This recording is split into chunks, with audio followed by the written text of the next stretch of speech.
The DZO Pictor zooms have become some of the most popular affordable cinema zoom lenses on the market because of their balance of price, feature set, and a versatile set of focal lengths.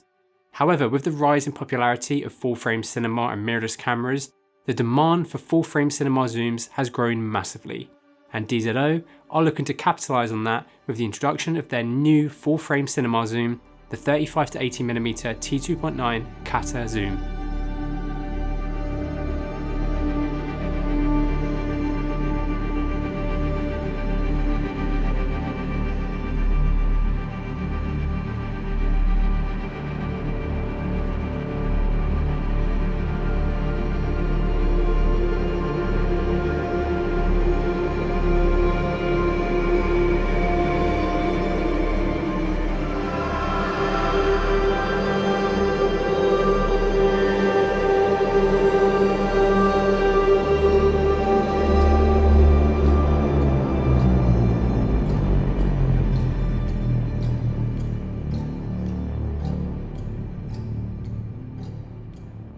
The Kata we have with us here is a matte white finish, which looks great on our ST Raptor.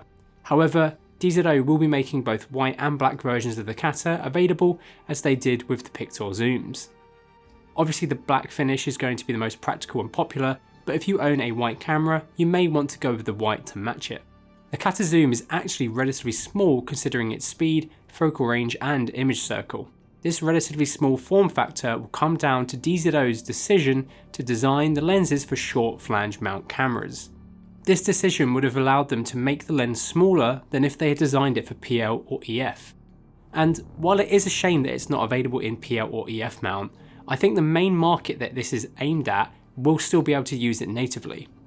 The only full frame cinema cameras you won't be able to use it on are the higher end ones such as all the ARRI cameras and Red's DSMC2 line. You can even use it on the Venice if you want, as it has the E mount under the PL mount. But I think the key cameras this is aimed at are the Sony Alpha and FX line and the Red V Raptor. The Kata features the tallest interchangeable mount. All you have to do to change the mount is turn this little barrel counterclockwise using the pin here, then press and hold this button in to loosen the mount. You can then turn the mount counterclockwise and pull it off the lens. To attach the mount, just place it down using the locating pin here to line up with the locating hole on the back of the mount. So place it down and turn until you hear a slight click.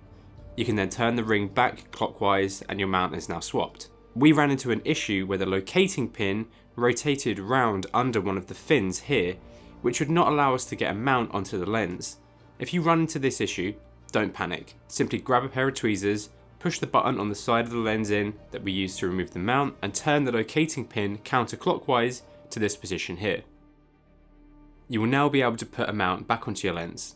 This is a really nicely designed system once you get your head around how it works, and should make changing mounts a slightly less daunting process for people not familiar with the process on other cinema lenses.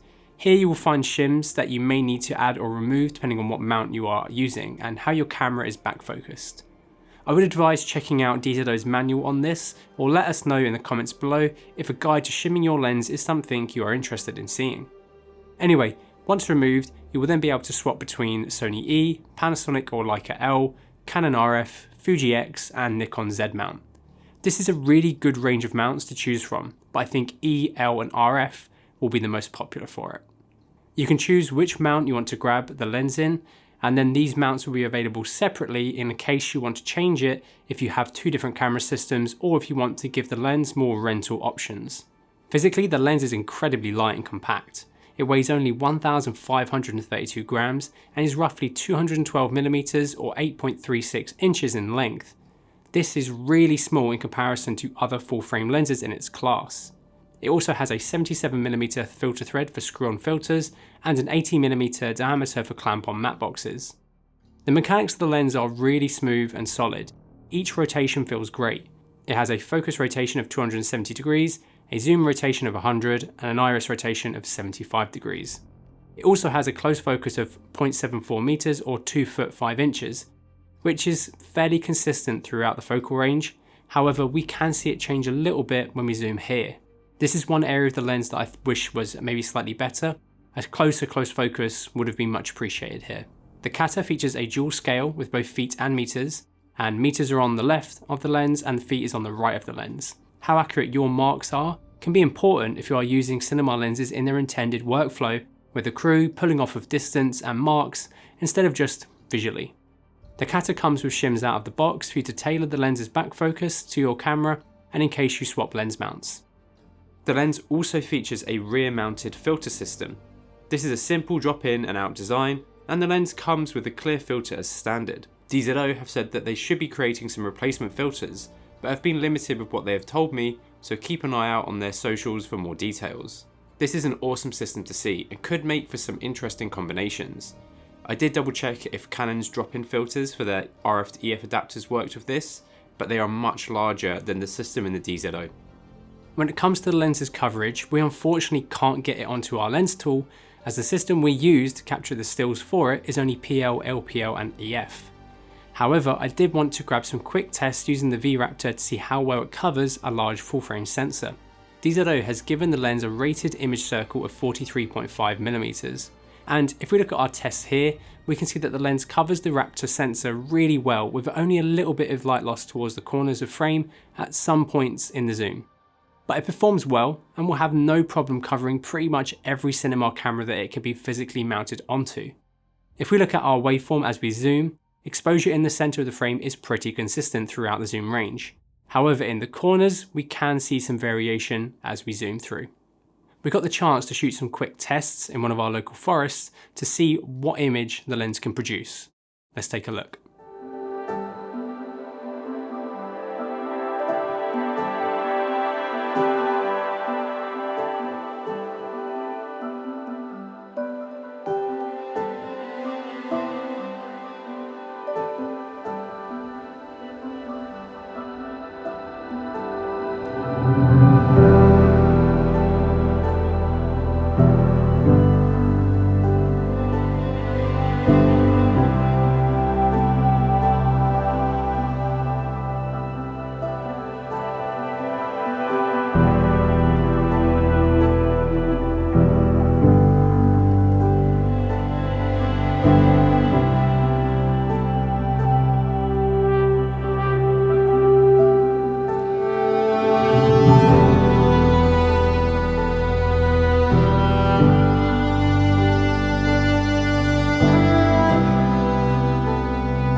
Overall, I really like the image that the Kata produces. I think it balances sharpness with a little bit of character, and when paired with the V-Raptor for these shots here, it can produce some really great results. We also shot all of the B-roll of our Aputure 600 Pro video with the lens too, which we think came out pretty well, and shooting with a zoom lens instead of our regular primes made shooting much faster. Let us know what you think of the image down in the comments below. Anyway, let's take a look at the lens's performance in a more controlled environment, starting with bokeh. For these examples, we wanted to test the lens on the largest full frame sensor we could get our hands on, so we grabbed one of our red V-Raptors and shot some tests with the camera in its full frame 17:9 8K mode. If we start off looking at the shape of the out of focus highlights at the wide end, we can see that shape in the center is decently circular, even when stopped down due to the 16 bladed iris. However, towards the corners of frame, we can clearly see that the highlights are misshapen in comparison to the center of frame. They also look to have some cutting. This is a similar story until we reach around 50mm, where we can see our out of focus highlights starting to distort even in the center of the frame. As we go throughout the rest of the focal range, this cat's eye shape becomes more and more prominent.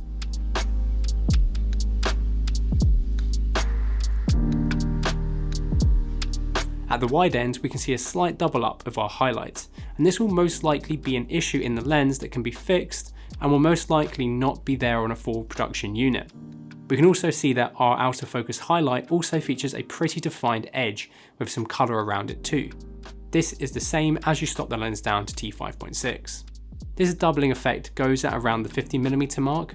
We can also see that the highlights are pretty clean without much texture to them. While the shape does change throughout the zoom range as we mentioned earlier, the general look of the bokeh examples here throughout the zoom look pretty similar, which is really great to see. We also shot some examples to showcase CA performance across the focal range before and after the point of focus. Throughout the zoom range, performance is good with only a little bit of colour before and after the focal point. However, I would say performance is definitely better towards the wider end than the tele end, where we can see a bit more aberration from around 65mm onwards.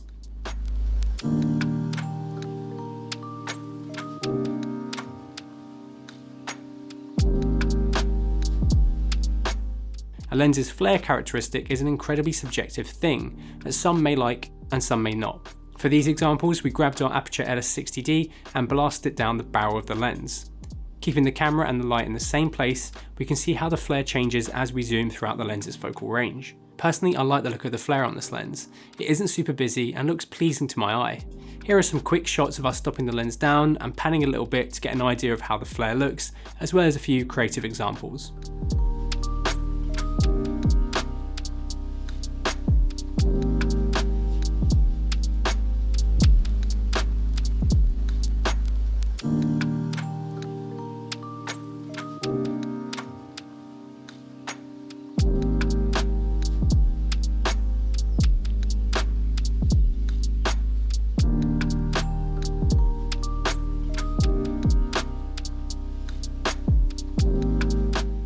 When it comes to distortion, the Kata does show barrel distortion at its widest focal length, which then turns towards pincushion at the more tele end of the zoom. This performance isn't great, but it isn't as prominent as the distortion featured on the Pictors. But it's still something to be aware of when composing your shots, and is fairly common to see on zoom lenses like this. Out of the box, our copy of the Kata zoom was pretty much parfocal when used with our V-Raptor, but it does get a touch soft towards the tele end. However, the lens is shimmable, which you may need to do depending on your camera's back focus and what mount you use with your Kata. If you've watched any of our previous lens reviews, you will have often heard the word breathing. Breathing is the term used to describe the slight focal length change that can happen when moving through a lens's focus range. It's a characteristic that is common in stills lenses, as it is something that will not be noticed when capturing a single frame, but with moving image it can be seen as distracting. So most cine lenses are optically designed to minimise focus breathing. However, like a lot of optical imperfections, this could be a desired effect in some situations. The Kata performs pretty well in regards to breathing. Starting at the wide end, this is where the lens performs best, with only a touch of breathing. However, as you zoom through the range, you can start to see more breathing from around the 50mm mark. It then gets a little worse as you hit the tele end, but it performs pretty well when you consider the other factors of the lens's design.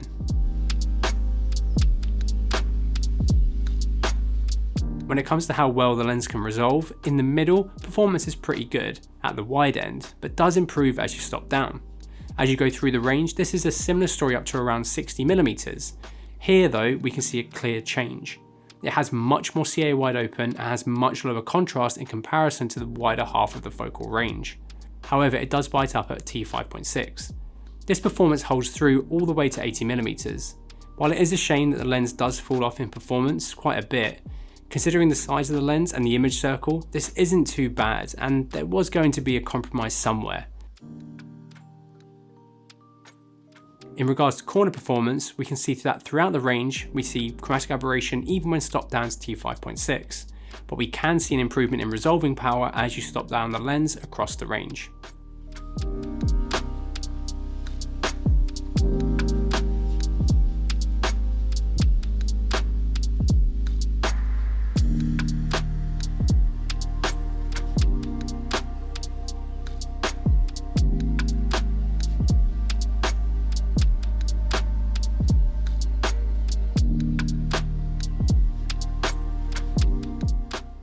The full frame cinema zoom lens market is really missing some solid budget options currently. We have plenty of high-end options such as the ARRI signature zooms, Fujinon's Premisters, Ingenu's offerings, and the light zooms.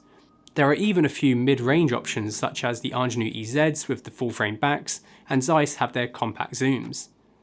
But the only options in the low end of the market are the Laoum with the expander, Sigma's 24-35, as well as the Cheops 28-85 t3.2, which we actually have in currently to test.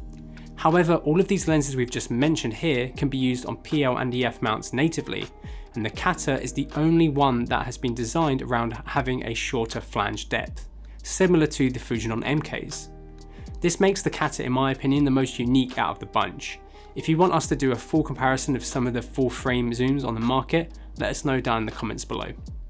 DZO have also confirmed they will be creating a 70-135 t2.9 zoom lens to go along with the 35-80. We haven't managed to check out that lens, but when looking at the specs, we can see that it is the same size and weight as the 35-80 to make swapping lenses really easy. This will make for a nice set of focal lengths when using both lenses. All we need now is a wide angle Kata. Fingers crossed we can check out this lens soon. In conclusion, the DZO Kata Zoom is a fantastic choice if you own a full frame cinema camera with a compatible mount. It offers a versatile focal range, good optical performance, and a great looking image in a compact and well put together housing. I can see lots of Sony FX users picking this up, and even maybe some Super 35 camera owners who don't mind swapping out to a wide when needed.